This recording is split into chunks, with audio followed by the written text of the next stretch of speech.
సాధారణంగా ఏదైనా వాహనంలో వెళ్తున్నప్పుడు అవతల వైపునకు వెళ్ళాలంటే యూటర్న్ తీసుకుని వెళ్తాం. యూటర్న్ ఎంత దూరంలో ఉన్నా అక్కడి వరకు వెళ్ళి మరీ రోడ్డు క్రాస్ చేస్తాం. కానీ జగన్ కోసం ఏకంగా జాతీయ రహదారి మధ్యలో ఉన్న డివైడర్ను ధ్వంసం చేసి మరీ తాత్కాలిక యూటర్న్ రెడీ చేశారు.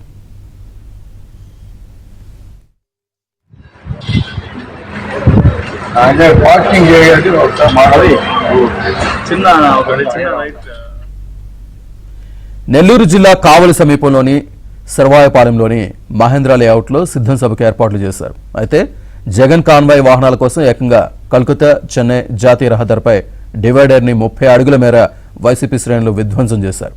అక్కడికి కొద్ది దూరంలో యూటర్న్ ఉన్నప్పటికీ ఓవర్ యాక్షన్ చేస్తూ విధ్వంసానికి పాల్పడ్డారు.